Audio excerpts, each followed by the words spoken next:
Welcome to this. We've just discovered the final of our Quick Start webinars, and this one is on the Education Early Career Framework, the ECF. And we're really lucky to have Kyle Bailey leading it for us this afternoon. Basically, he knows this stuff inside out because he helped to design the materials for the Ambition Institute and their materials for helping mentors and trainees as they kind of find their way around this and complete the training, the NQT plus 1 year, which we haven't had before. So Kyle is a trained primary school teacher with a master's in elementary education, and he is an associate dean for learning design at the Ambition Institute.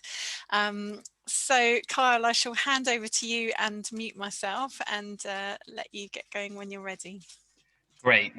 Big thanks, Nikki, and welcome everybody on what is an increasingly dark and dreary week. Hopefully all of your weeks are going well, and a big welcome.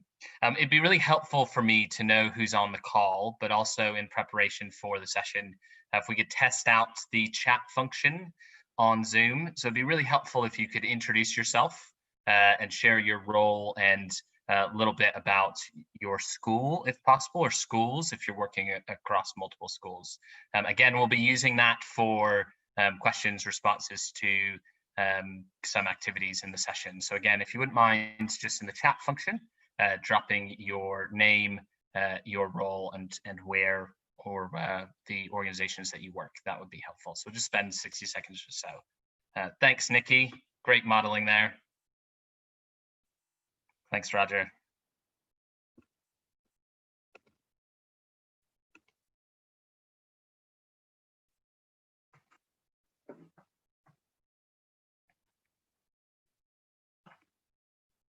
Thanks, Daisy. Thanks, Richard. Laura. Thanks, Celia. Thanks, Pete. Thanks, Claire.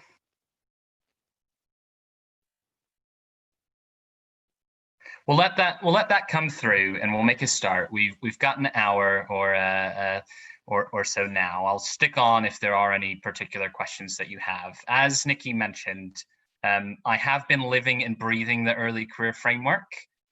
Some of you might be really familiar with it. Some of you, this might be kind of the first step in the journey to understanding the program.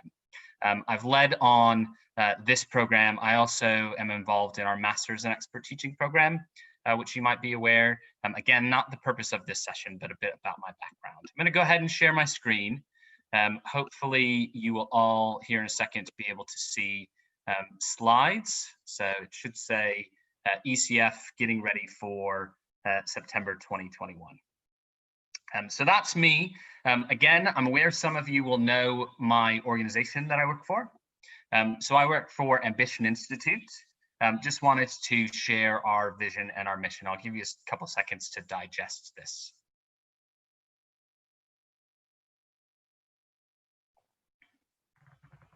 So 2 things to pull out. One, our mission is about the pupils, the kids, the students, the scholars, whatever you want to call them. We want them to be successful regardless of their background. The other key thing that I just wanted to ground this session in is our mission. So as I mentioned, I work on a master's program with really experienced teachers who just want to get better at teaching. It's not necessarily about being a head teacher, going into leadership, but just that all educators on any of our programs at Ambition Institute, whether or not it's this early career framework program that is supporting early career teachers, supporting their mentors, supporting the leads in school, all the way up to executive leaders, all educators that we believe as an organization can keep getting better. And one of my favorite quotes comes from educator Dylan William, which again, I'll give you a second to have a quick read. This is at the heart of what I believe the ethos of the early career framework, but also our programs at Ambition Institute. We really want our early career teachers, our mentors, our ECF leads, or anybody on our program to get better, not because they aren't good enough, but we believe that they can get even better. Now, I suppose on that, the session today that we're going to talk through obviously is going to focus on the early career framework.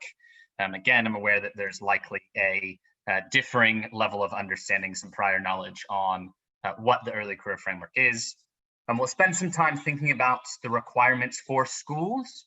So again, you might have already done a lot of thinking about this, but I'll share some guidance that dropped a couple weeks ago from the Department for Education. I'll talk briefly about the Ambition's core induction programs and materials that we have available. Importantly there, we're not the only provider.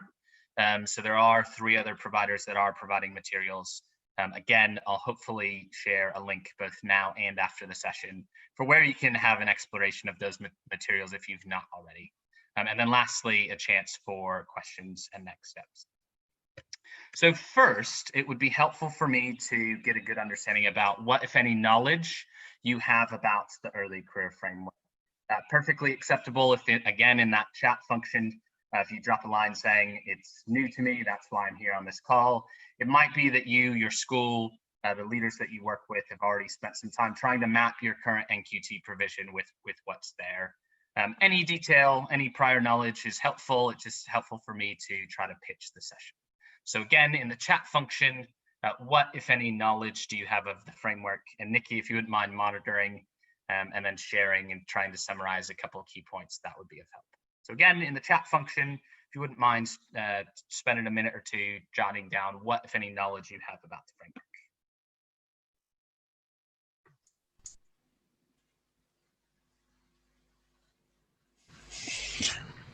Okay, so at the moment, so Roger's from this school, and we're working with Ambition to deliver the early rollout for a range of Norfolk schools. So he has a reasonable understanding of the framework. We have a question here that I'll flag up at this session at this time, which is if it's going to address the challenges schools will face with the implementation of the ECF. Somebody else has just started in the last few weeks to do some research into the ECF and map their own internal program to the ECF criteria. Somebody with an awareness, so Lucy says she has an awareness that there are implications for schools and they need to revise their provision. Tony Ward is here delivering ECF with Teach First. So Pete has looked through the ECF but not mapped it out in terms of concrete offer yet. So there's some, there's Rachel is using the Chartered College of Teaching ECF handbook to help adapt the current NQT program. Apologies if I've missed anyone there, it kind of scrolls sometimes. Really helpful. Thanks, Nikki. I think that's fine. Sounds like quite a range. Really interested to hear current experiences, whether or not you're on other early rollout programs, whether or not you're on our program, whether or not you've dipped into materials. Again, well aware that you'll probably have differing level of understanding. So just bear with me over the next couple of slides of what the framework is, if that's all right. Important to do a bit of history as a primary teacher, a historian myself, important to take a step back for where the early career framework came from. As everybody on the call is aware, at least historically, we've had a real issue in the sector of retaining, improving, keeping teachers. And obviously a big component in the teacher recruitment and retention strategy is supporting the professional development of early career teachers, particularly, again, those first couple of years. And again, we'll talk through what is going to be set out in a bit more detail. But this is a key component of that recruitment and retention strategy. One thing, again, that I feel really passionately about in terms of this offer and the early career framework is not just for the professional development of the teachers themselves, but also the system in supporting those teachers. So again, I made mention of the fact that Ambition Institute is about helping all educators to get better. Obviously, we know the importance of that mentoring role and the support of the early career teachers across those first couple of years in particular. The framework, as you'll see, if you do open it up, and we'll send out a link to the framework after the is set out based off of the teaching standards. So you'll see again here, high expectation standard 1. What it does that does differentiate itself from the teaching standards is set out really clear statements that all early career teachers need to know. So the learn that statements, and also a laundry list of learn how to statements. So again, the early career framework is essentially a curricula for teachers, things that all teachers as a profession are going to be expected to know and know how to do. So again, the framework sets those out. Sometimes it's really clear, really concrete. Sometimes it's really granular. Other times it's really big. So as a really practical example, you'll see here, teacher expectations can affect pupil outcomes. Setting goals that challenge and stretch pupils is essential. That's something obviously that you'll want to come back to repeatedly. It's not necessarily something that you're just going to cover in a session or a twilight, something that you'll want to weave in regardless of what your program's covering. So again, it's arranged against the teaching standards. And one thing that I find particularly helpful is the fact that includes references. So again, it might be the case that you're quite familiar with the statements, but you'll notice that each section includes corresponding references that you can dip into. Really helpful for you as a school provider, a trainer, to understand what the intention of some of the statements are, but also really helpfully links to materials that you can use in your own schools, with your own teachers, with your mentors. Again, you'll see here that some are provided in asterisks, so particular further reading that they find helpful. I certainly, again, in terms of thinking, living, breathing, the early career framework, have found those references to be incredibly useful. Again, there's a range of degree of expertise amongst those materials that make them really applicable to you as school leaders, to you thinking about early career framework provision, and then some that are more geared towards practicing classroom teachers, early career teachers in particular. So again, just to recap, the framework is arranged by teaching standards. It is curriculum, so a common knowledge base for our profession. So again, our early career teachers will all be expected to learn these learn that statements and learn how to. Really exciting for me that as a profession, we're going to go to that common language, common knowledge base. Obviously, again, with your school, with your mentors, there will be a degree of knowledge about what is currently here. Certainly when I've worked with mentors, school leads, some people have been heavily involved in using some of these resources already. So as a really practical example, Set and Trust ECF Learning Toolkit, a lot of schools that we work with currently use that. That's great. Some of the schools that we work with have never heard of Bandura's work. And so actually using that as a stimulus, as a school to interrogate and just read the framework in the first instance, I find to be a really good starting point to get a good understanding about what currently is there, what our current level of understanding is, and what potential reading individuals might want to do in preparation for September 2021. The last thing that I want to say about the early career framework and where it differs slightly from the teaching standards in particular is it's not meant to be a assessment tool. So what it's not is it's not meant to be a tracking exercise. So at no point are teachers going to be asked to demonstrate or evidence that they've met high expectations standard 1, learn that statement 5. This is an entitlement. This is a curriculum that we want all teachers to learn, but it's not intended to be an assessment tool. And that should hopefully come through all programs, that this is an entitlement for support, for retention, and that this is about helping teachers to get better, not a tool for assessment, not a tool for performance tracking. I do have a section on certainly our lessons learned from where schools in 2019 and 2020 have tried to embed this. But obviously the way that the framework is organized might, in some instances, feel like it's very tied to assessment, but I just wanted to make that really clear. Ever so briefly, the DFE in terms of the 2019-2020 program basically set out going from the early career framework to operationalizing it. So essentially what providers have been asked to do is they've been asked to create a sequence, a scheme of work for teachers. So it's operationalizing these statements for teachers. So I mentioned before that something like 1.3 teacher expectations can affect pupil outcomes. No different than a statement in the national curriculum. We need to bring that to life for teachers. So we need to think about how we sequence that learning, and then also think about what self-directed study materials we're providing to teachers, how we're supporting mentors with their materials, and then the training that is provided to them. So again, we're thinking through, we need to ensure that teachers are learning this content, that they're learning how to do these learn how to statements. In order to do so, we've built some curriculum, we've thought through some self-directed study materials, and some corresponding mentor materials. Products 1 to 4 are freely available. And again, towards the end of the session, I'll share and show where you can find all of the providers' materials.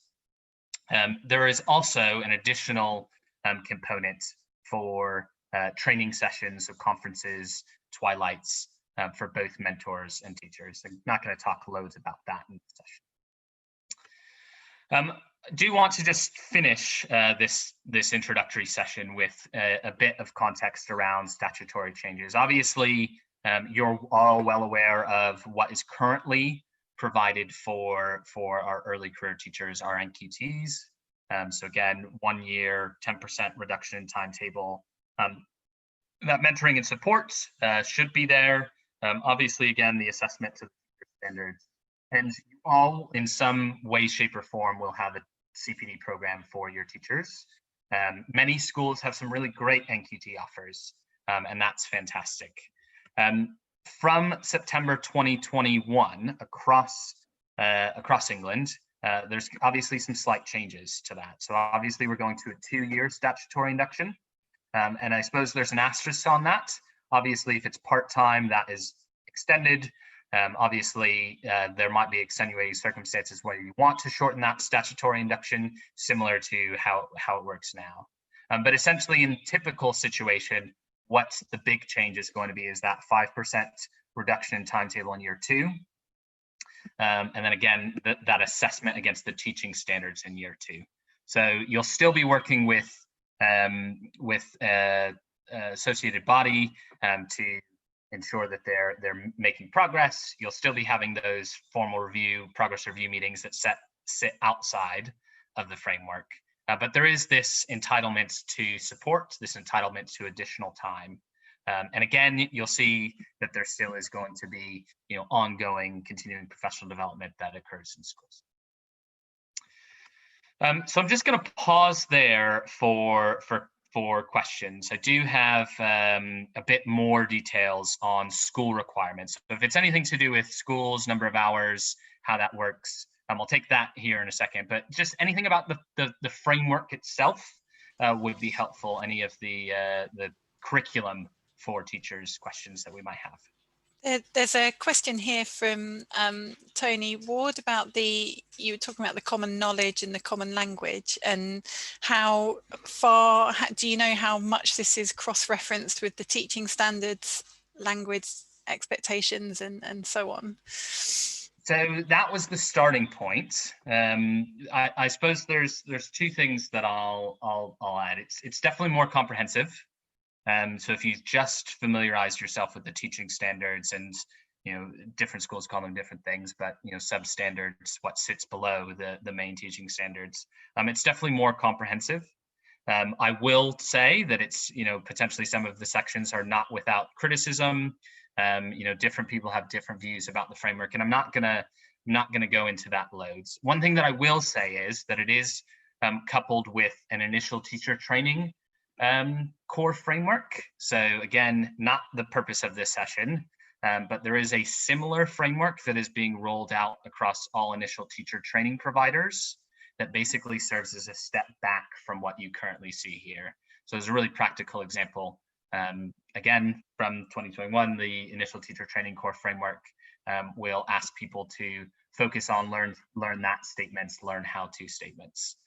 So definitely works from the teaching standards, more comprehensive, but also builds backwards to initial teacher training. Thank you. And there's another question here asking if you could just display the slide with the 6 elements of the program again. Oh, and yes. They've asked, what do you mean by sequence? I'll hold the question on sequence, but essentially the Department for Education, if we use an analogy here, this is almost the national curriculum for teachers. We have been asked to create a scheme of work, so a curriculum, this is what you're doing first, this is what you're doing second, this is what you're doing third. I'll talk a little bit about what that might mean for schools here in a second. I think Alison, did you want the slide with the, yeah, this one here, is that the one you wanted to see? Yeah, I'll just leave it up for a second. Thank you.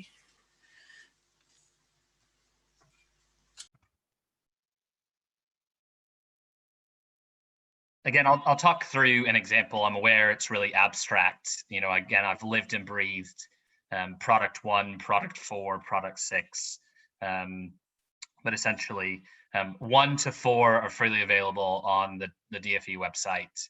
You can have a look at ours, and then similarly, I'll talk through 5 and 6 and show you what Ambition's program looks like. So you've got that concrete example. Trying to live and breathe the framework, for those of you that are familiar with starting with the concrete before going to the abstract, have not followed my advice. So I'll move on to schools requirements. I imagine for many of you, this is something that you're really keen to understand a bit more. And I made mention about the fact that the national rollout statutory guidance dropped in early November. So again, I'll include a link following the session to where you can find more information. There's further statutory guidance to come, but I'll let you just digest this slide and I'll pull out a couple key points about what this means for schools from 2021.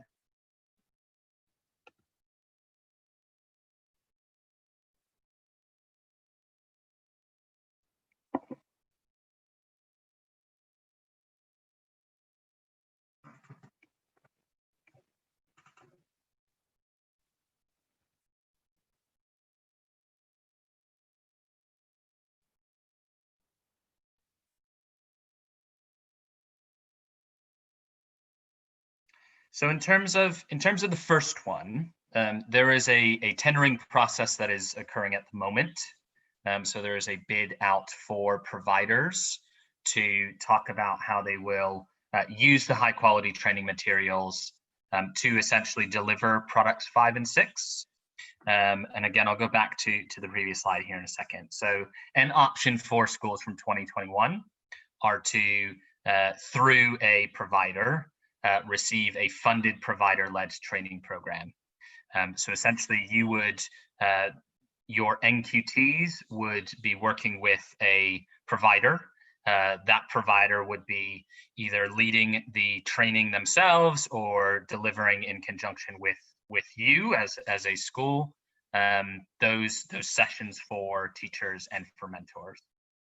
So that's one option, is to work directly with a provider and get that training funded for your early career teacher provision.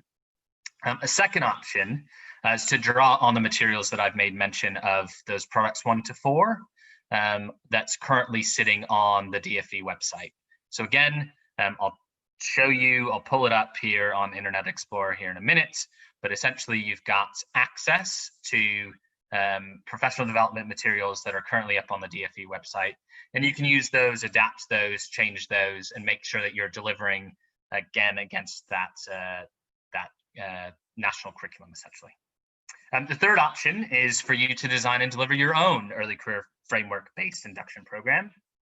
So again, what you as schools could decide to do is to look at the early career framework, try to figure out how you're going to meet those statements and ensure that your early career teachers are learning all of this content, learning how to do all of the learn how to statements. So again, you've got 3 options from 2021. And I think, again, if I were a school leader, if I were a teacher thinking about early career framework.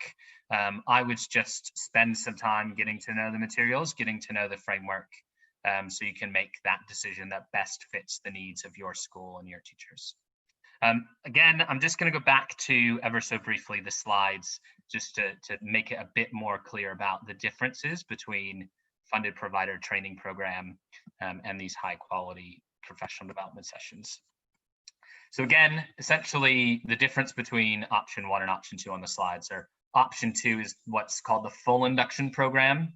So you would be getting training from a provider that would deliver conferences, deliver clinics, to your teachers directly, your mentors directly.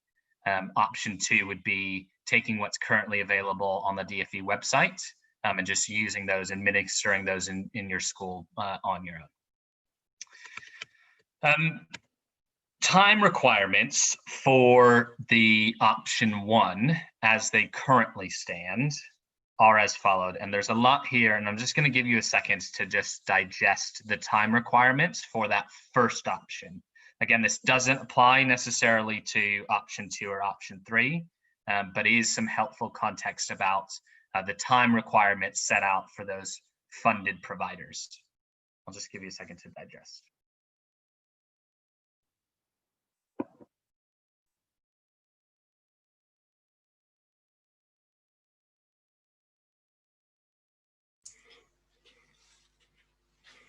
So could I just check something, Carl, when you that is a question that we have obviously teachers that are currently in year 1 of this, effectively they're doing their NQT year this year. So if they are an NQT +1 in September 2021, will they be entitled to this, or will it be the NQT cohort that starts in September 2021, or So I don't know for certain, and I think that there's a slightly different question about that versus people that are currently on early rollout expansion. I don't necessarily want to guarantee that. That's fine. My understanding is that from 2021, it'll start with those that are NQTs, that they won't be doing like a mid-start program. And the reason for that is, again, it would be like starting somebody through their GCSE, you know, for 1 year essentially. Great question. So I'll give you a couple more minutes, a couple more seconds to digest this, and then we'll move on to kind of reflections. Again, 3 options. This is really option 1, option 2 only applies to this.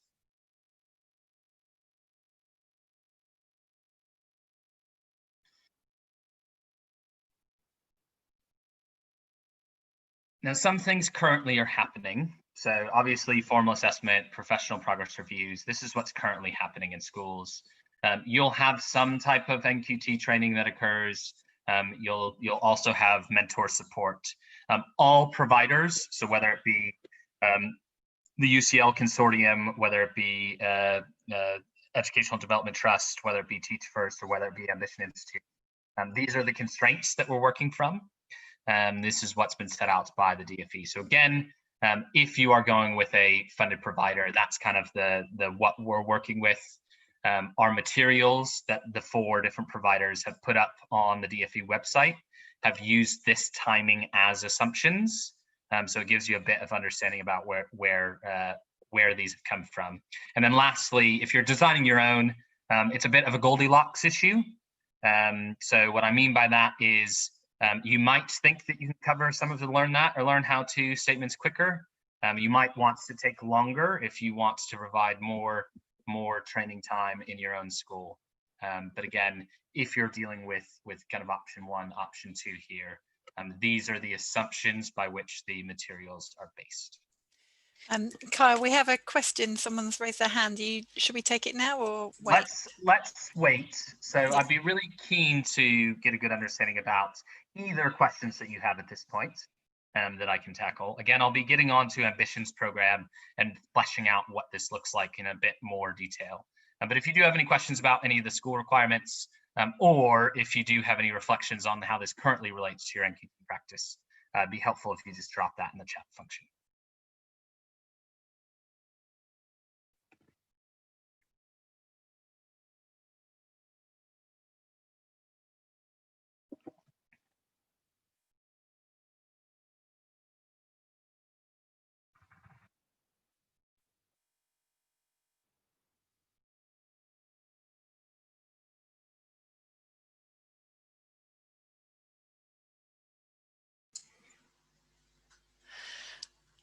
Okay. Roger, it's probably, do you want to read that question out? That's So I think I understand a question. Is it that you're more accountable to your appropriate body than before in terms of demonstrating those hours provided? So two answers to that.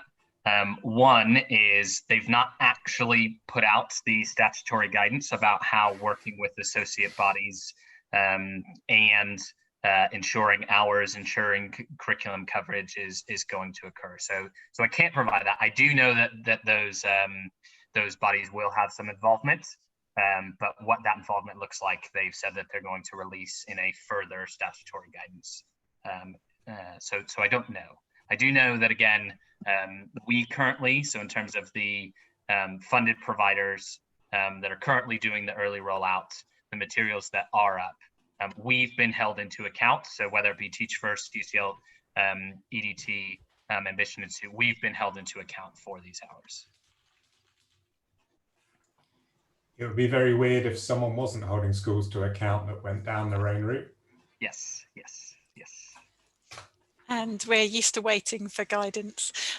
So a couple of questions here from Alison. Are the mentor sessions and time, so the time needed essentially for mentors, is this funded? And with option 2, within the timings you shared, do they need to have some kind of formal training around the early career framework? So both are really good questions, and I'll certainly, we've done a pilot with ECF, which I'll talk through a little bit about mentor sessions, mentor time, and I would imagine, this is the big thing for the sector that I think is going to be a big shift, is that time for mentors, that entitlement for mentors to keep getting better.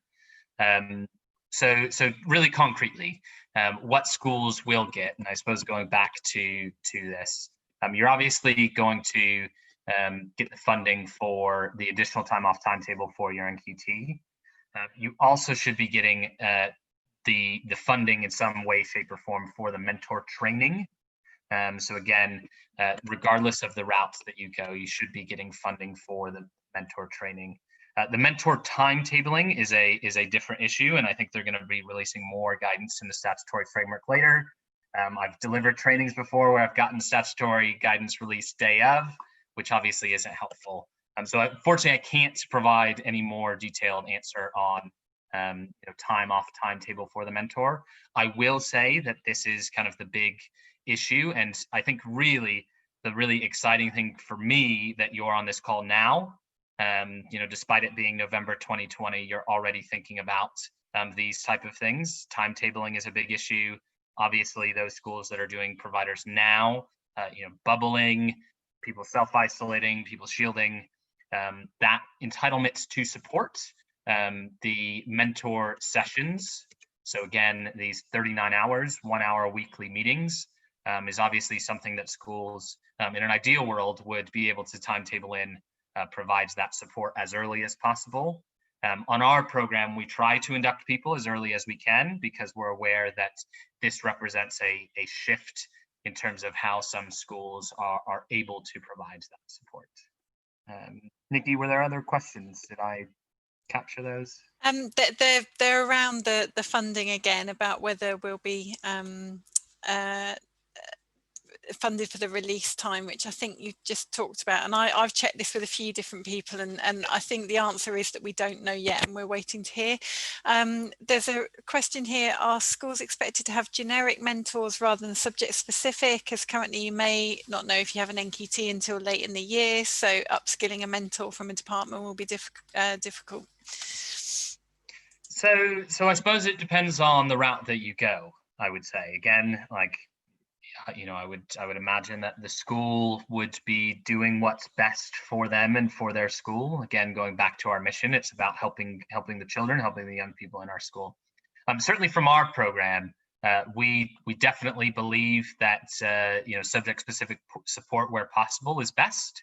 Again, that's not always capable with late recruitment, which kind of again goes back to my point and potentially counters my point of trying to induct people early. We're aware that schools are changing places. And what I will say is that any provider will need to be able to induct mentors mid-year. So you might have mentors that are joining your school from January. You might have mentors that are coming back from paternity and maternity leave. Any program should be able to provide mentors regardless of whether or not they're generic or subject specific. Certainly from our program, we strongly encourage subject and or phase specific. So again, you might be working in a primary setting, have a reception teacher. As far as possible, somebody that is knowledgeable about reception would be advantageous. Any others, Nikki, or you think I've got them? No more in the chat at the moment, thank you. So again, just to sum up, you've got a lot of options for your school.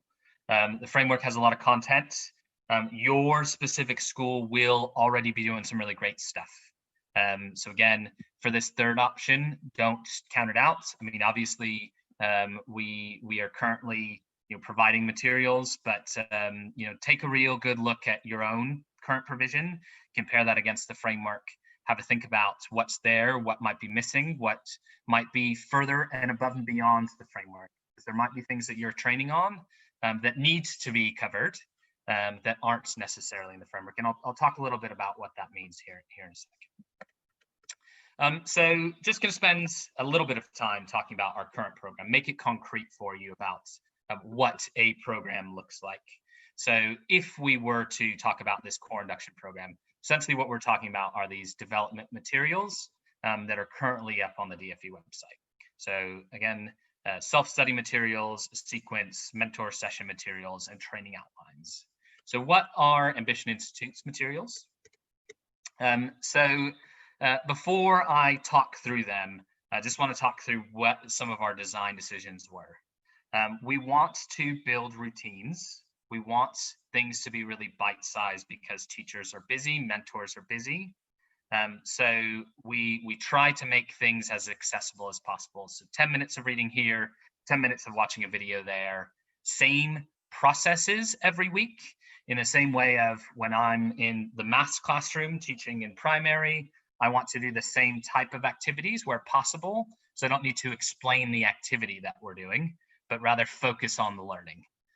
There's a lot in the framework. If we spend a lot of time talking about, we're going to do a poster presentation one week, the next week we're going to do a classroom observation, the next week we're going to do a debate, the next week we're going to do a self-audit, the next week we're going to do a debate over an educational topic. We as a provider have made the decision to try to make things as routine as possible, aware of pros and cons of that. But we want that to be bite-sized. We want it to be focused on the content in the early career framework. One of the things, and I was talking about this with Nikki before the session, as we've tried to provide examples of classroom practice where possible, there's a couple asterisks with this.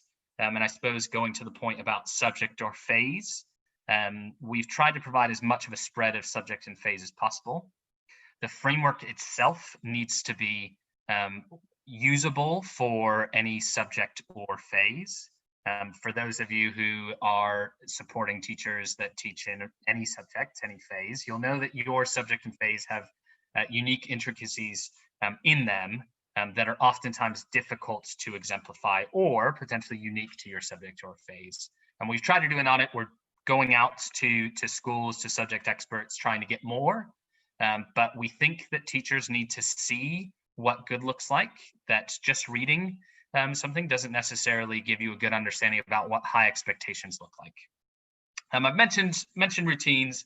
The last thing to say is our program in particular heavily invests on practice, both the C and the S. So we build in the opportunity for teachers to have a go, but also you'll see if you do have a look at our materials, the importance of instructional coaching. So both mentors modeling, but also getting a chance to observe where possible the teacher writing learning objectives, annotating lesson plans, delivering instructions, providing expositions. So again, a big part of our program involves that instructional coaching because we believe that the teachers need to have a go. Again, we want to build that lasting knowledge for teachers. So those are our design decisions. Our curriculum, so our interpretation, our program, focuses on 3 what we call strands. So each term, our teachers look in depth at a particular topic. Certainly our learnings from things like the master's program. Schools are busy places. If you spend a half term, somebody's self-isolating for part of that half term, that's a big chunk of your curriculum that you potentially miss out. So we think that sustained approach over time, where you're focusing on an area, will enable you to see improvement in that area. So we call them mostly behavior, mostly instruction, and mostly subject. And I'll talk a little bit about why here in a second. So every term, there's a focus on a different subject, different content area. But alongside that, there's instructional coaching that happens every week. So our 39 hours we use for mostly instructional coaching. So teachers observing, picking a bite-sized target, bite-sized action step, modeling what good looks like for that bite-sized action step, and then running deliberate practice. So having the teacher have a go in a safe space, giving feedback, and then adjusting as needed. In addition to that, again, going back to some previous slides, we talked about ECT, early career teacher training, mentor training.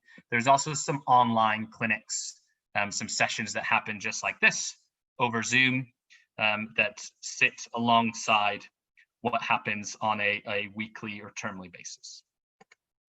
I mentioned the analogy of scheme of work, and I think that it's helpful for teachers to use an example. We have a sequence. So in a similar way to a year 9 history teacher might have a sequence of learning. To use an analogy, across behavior, we've got a behavior 1, behavior 2, behavior 3, behavior 4. In a similar way to a year 9 history session, everyone will start on what is war, but obviously to understand the causes of World War I, you need to have accessed the knowledge in behavior 1. So in this instance, what is war? Now, the real tricky thing, obviously, is, as any year 9 history teacher will be aware, you'll have some kids coming into your lesson that already know what war is. So again, we have this sequence, and it's important for our mentors to try to provide stretch and challenge where possible to those, so that similar to our pupils, they're still getting the most out of that curriculum that needs covering, that we can't assume that people know, but again, needs to be worked through in that sequential order. And I'll pull out a little bit more about what that looks like. So this is our behavior strand, and I mentioned that it's mostly behavior. Now, the reason why it's mostly behavior is some of these titles might not be seen as behavior. So scaffolding, for example, draws on standards, things from the early career framework, from standards 4, standards 5, things like independent practice pull on things from standard 6. So it's not just standard 7, the behavior standard, or standard 1, that our quote unquote behavior strand pulls on. We don't think that knowledge can be as clean cut or as isolated as just focusing on what we think are the more bread and butter things of behavior. So obviously you need really good routines. If you don't have good instructions, running really effective pair and group work is really difficult. So again, teachers would work through it and needs to have got really solid routines, really good solid instructions in order to run really effective in practice, really effective pairs and groups. So they build in complexity over time. And essentially across the 2 years, a teacher would work through behavior, get as far as they can in year 1, and then in year 2, pick up where they left off. So they might only get to behavior 6. In year 2, they would pick up on behavior 7 and carry on. And then at the term, they would go to the next strand to ensure coverage. Each week, our teachers are served up the same processes. So each week they've got a bit of reading to do, 10 minutes evidence summary. So for behavior 2, they've got 10 minutes of reading on routines, and then they've got accompanying video that unpacks routines, shows what routines looks like in practice. So tries to take some of that theory and make it a bit more concrete. From there, they have instructional coaching from the mentor on routines. So again, there's that horizontal alignment, that making sure that the theory, the showing what it looks like in practice, and the application to their classroom practice, all in 1 week. So again, week 3, they would work on instructions, they would get a bit of reading on instructions, they would get a video on instructions, and then they would have their mentor run some instructional coaching on instructions in particular. I'm just going to close off the session with we've done this. So we've run this program or a version of this program, Alpha Ambition Institute program before. So again, EF ran a pilot with both Ambition Institutes and then a separate program with Charter College. And I just want to share some learnings with you that I think will be helpful, both about our program, but also more broadly, the Early Career Framework program. First one is that instructional coaching is scalable. So one of the really exciting things is whilst there are, an emerging research, if you're familiar, and even in the framework, Matthew Kraft, his work about instructional coaching and the power of instructional coaching, is more state US based. It's really great to see that we can work with schools to implement instructional coaching with fidelity. So that's an exciting thing. And some of our schools from the pilot program, even though they've not continued on with us, are continuing on with instructional coaching.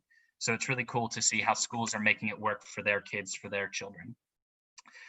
We had a question earlier about that mentoring role and whether or not it's generic or subject. We obviously can't provide what really great DT teaching looks like on a dark Friday afternoon in November in Scunthorpe. We really need mentors to play a really important role. We all know that mentoring is really important, but in particular, that subject phase exemplification. What concreteness fading looks like in maths looks very different than potentially where and how and when it might work in some subjects or some concepts within subjects. So that's a big learning that we've taken through. I've mentioned already that assessment and entitlement. And this is something, again, I think for all of you on the call to think really hard about. So some of those on our pilot program did different roles. So those supporting on the Early Career Framework, not necessarily assessing their NQT, because they found jumping from a week where they're meant to be running instructional coaching that is purely developmental to the next week going in and needing to make judgments based off of the teaching standards. That can be really difficult. We know people are biased, not because they're bad, but because they're people. Again, thinking about how you're going to set up that really awkward relationship between support and assessment, because we want our teachers to feel like they can be open and honest without necessarily, again, being worried that they're going to be put on capability because how they're getting on. Last 2 points, probably the most important. Again, I've already mentioned mentor timetabling being a huge issue. Again, it's lovely that everybody's on the call now to start to think about how they're going to allocate that support, where they're going to place their bets in school around mentoring. I've been a governor for coming up on a decade now, and working in one form entry primary school. It's very difficult, particularly in COVID times, to make it so that they can meet face to face. Sometimes there's not the space. Certainly something that we're getting back from schools. I always go back to our mission and our vision. Is this helping kids to get better life chances? Is this helping educators to keep getting better? We've tried to bake in as much flexibility into our program as possible. So again, going back to our sequence, if you only get to behavior 5 in this first term, that's fine. It's more important that learning takes place than what I've seen on some NQT programs is towards the end of the NQT year, I need evidence against this. I need to get in 5 observations in the next 2 weeks. So I'm going to dip in and try to get those, get the evidence. It's about learning. And again, whilst mentor timetabling is important and that entitlement is important, understanding that schools are schools, particularly in COVID times, is difficult. The last thing that I wanted to say, and this again is where you now thinking about your current offer is really important. One of the things from the review that came out was a misconception about what mentoring time is for. So really practical examples that's not in the early career framework is how to run mock exams in your department. That's not on the framework. That might be something that is really important for you to teach all new teachers to your school. And I think that there's a bit of need to understand, am I inducting a new teacher into my school? And are there systems and processes that I'm supporting all teachers, whether or not they've been teaching for 20 years or this is their first year, versus what the content of the framework is. And some NQT programs include both. Some NQT programs include some of the early career framework and some of what any new teacher in their school needs to get. And some, again, might be in a position where they're not quite sure what the curriculum, their content evolves year on year. Again, I think this is just a really good opportunity for you to reflect on your current offer, think about the early career framework, and think about how you can ensure that that entitlement occurs. So going to pause. I'm aware that's a lot of talking time, probably too much. I apologize. What questions do you have about Ambition's program or about any core induction program? I can talk a little bit about how it's delivered. Nikki? So yeah, thank you. So if you want to put any questions in the chat, and just to clarify, so what you mean by that is that the mentor time is for specifically for the things that are within the ECF, and the other things that we all know are really important to school life but don't necessarily come within the ECF. That would be in addition to those hours that you have. That's yeah, and I think on the flip side, I think that there's a concern of spending time, and again going back to why the early career framework is here. It's about making sure that we're retaining teachers. And some stuff all teachers new to your school needs to know, but there's concern of some really important stuff getting pushed out.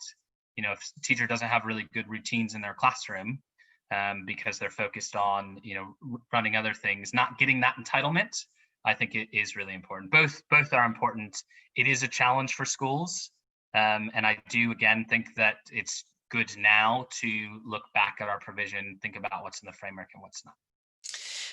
There's something that people are worried about, and I know that we talked about it last week, is this, I think it's one of the things that came up in the pilot about the amount of time that mentors are going to need, and the challenge for this if there is or isn't funding, and the extra kind of workload issues for mentors. I don't know if you want to talk about that at all here. So I can share some examples of where schools have really run with it, because again, the EF pilot is one where there wasn't funding for time off timetable. So schools needed to be really creative about ways that they ensured that it happened. And again, I can talk a little bit about how that was achieved. So in some instances, people took a fortnightly support cycle. So they basically said, we're not going to be able to. That was something that was planned. It was before the constraints of weekly meetings. So that was one way. Another way was use of video. So some people use Iris Connects, good old iPads, where they couldn't go in and observe teaching.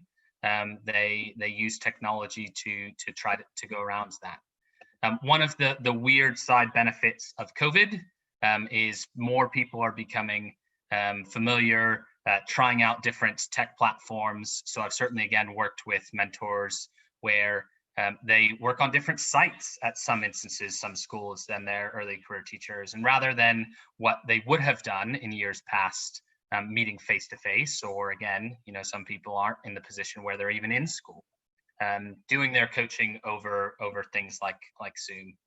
So it is a challenge. Again, I think it's about going back to how can we help educators get better.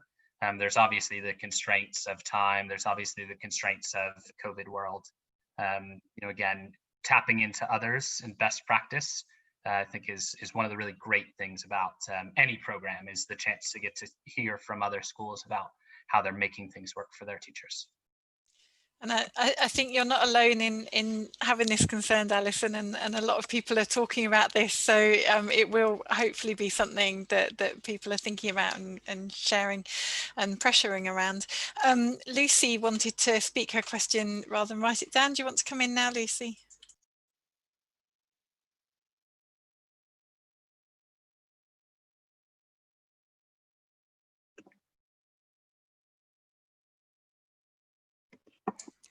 I can't hear you at the moment. Are you able to unmute? I'm just prompting you there. No. Okay, I'll just carry on for the moment then, Lucy, if you let me know when you're ready.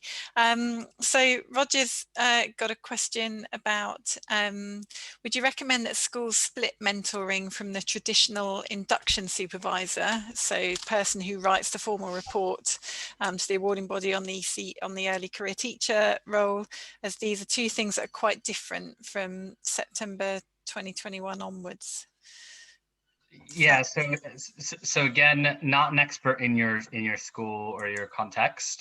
What I can say is what people have done is many people have chosen to do that and found it to be really successful. Some people have chosen not to do that. But yeah, I think there's pros and cons of both. And I think, it's just depending on your setting, on your mentors, on your early career teachers that you have. And we've got a lot of people saying thank you, Kyle. So I guess they're having to. That's fine. Run. I think I will just close with a just reference to materials. So not just the early career framework materials from Ambition Institute. We'll share this with people following the call as well. But essentially, core induction programs for all the providers, freely available to all schools. Again, not just Ambition Institutes, but you can click in and you can see our materials that are up and live. So you can have a look at all of the study materials for all of the weeks. We've got videos up, so you can go into the strands that we talked about. So you can take a look, see what that looks like in practice. So again, I'll send this out after. And I think it's worth mentioning here that one of the reasons that the DFE rolled this out earlier in terms of the materials being available is the recognition that schools are probably going to want to have that extra support for teachers that had their training year disrupted last year. So they are there kind of for schools to use freely if they want to. So yeah. Thanks, Kyle. So those are up. We also have paper copies. Some people are prone to wanting to jot things down. Amazon, we've got our materials available at cost. So if you do want to, buy a copy, I think they're £4 and change for the mentor and teacher, everything about the early career framework. I'll stick on for further questions, but a huge thank you. Good luck with your Thursday and Friday, whatever it might entail. But just really appreciate all of the questions. And again, if I haven't gotten to any of them that are in the chat, we can potentially stay on and try to get them now. Yeah, thank you so much, Kyle, and we'll be sharing links and the PowerPoint and so on with the, we'll email you afterwards. It's also, you can obviously download the pilot report from the ECF, and that does go into quite a lot of detail there. They also looked at the Chartered College of Teaching, who did a pilot program as well.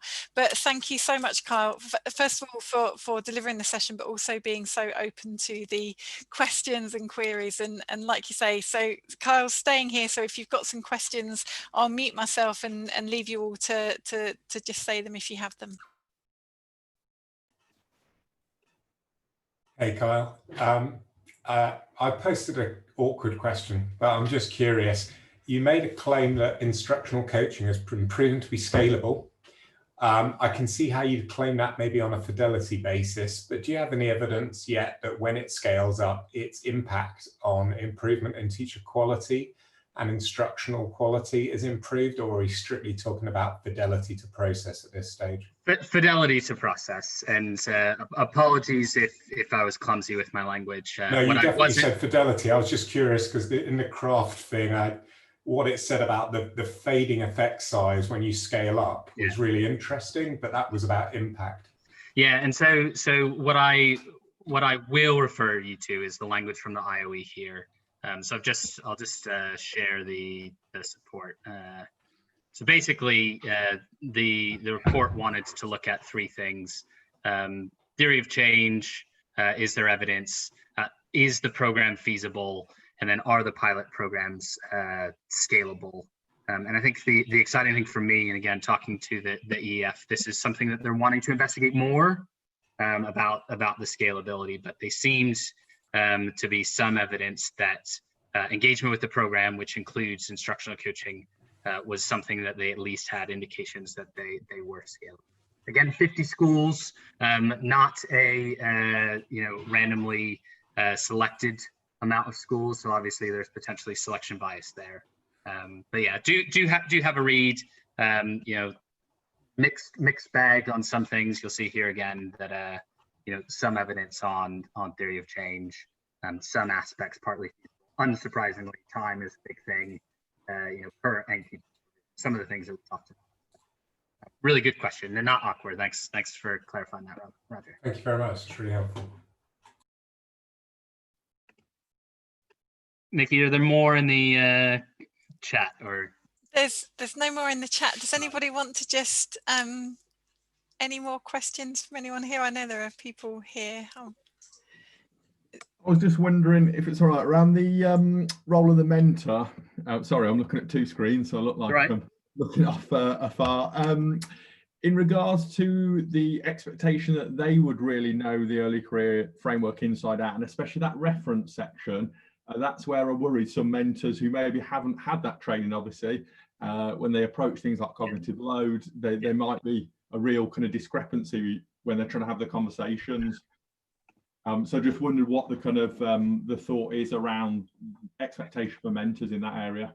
Yeah, so on our program, we provide a corresponding mentor handbook. So I mentioned that each week our teachers get weekly reading, weekly video, weekly instructional coaching on a specific area. We ask mentors to do something slightly similar.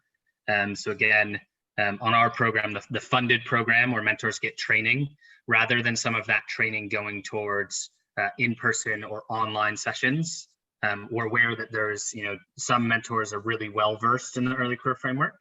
Others might not know lots. And so we provide the time and the access to that content as well. Certainly having been a mentor myself, I'd be, really worried about my NQT making reference to something or, saying something that I didn't know myself. So we provide those materials. Again, it's here, but it's also, I might just pull it up on the DFE website. There's a whole section on mentor materials. So we would hope that mentors as well use it as an opportunity. And certainly that was reflected from the pilot program. A lot of mentors commented about how they themselves benefited from learning the content in the framework.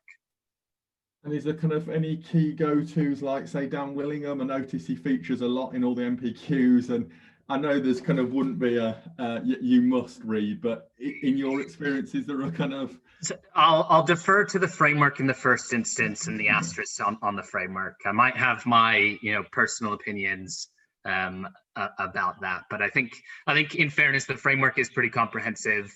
There's lots there. From a whole different range of pedagogical approaches, so it's a good first start. If you are interested, we do on Ambition Institute have further reading. I think my colleague Peps McRae did an expert edit on what to read if you're a mentor. I can have Nikki send that out as well. Yeah, that'd be great. Thank you. Can I say chip in as well?